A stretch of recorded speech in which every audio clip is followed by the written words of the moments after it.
Gracias. Ha sido la carrera.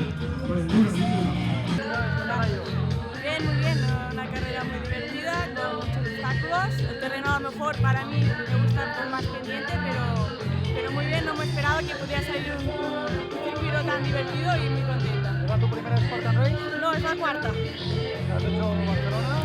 Hice el año pasado en Barcelona y en Francia. Este año hice Barcelona y esta Valencia.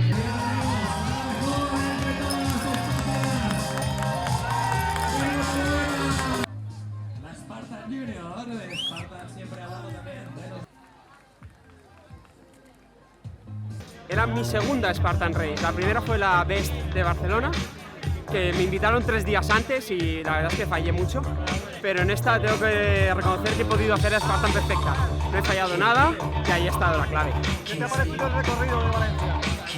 Muy bonito, muy técnico, mucho sub y baja, mucha piedra.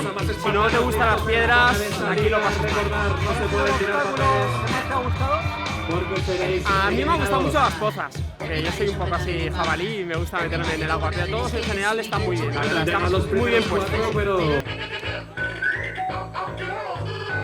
Se ayudan unos segundos.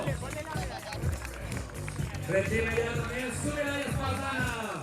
Ya podéis acercaros todos a la zona de meta, están llegando los primeros.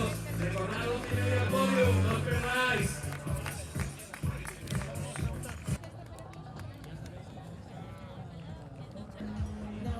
Siguen saliendo espartanos, vemos como una nueva tanda de valientes se dirige hacia su objetivo.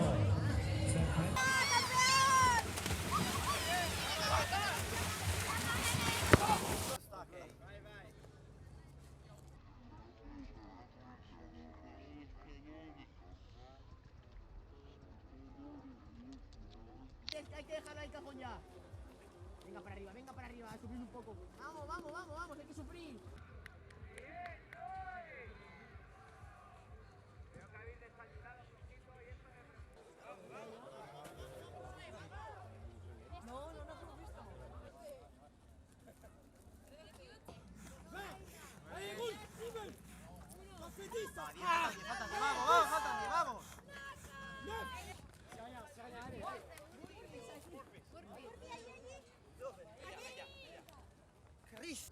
Vamos con la ruleta, chicos. Ahí. Hay que finir. Controlarlos, ¿eh?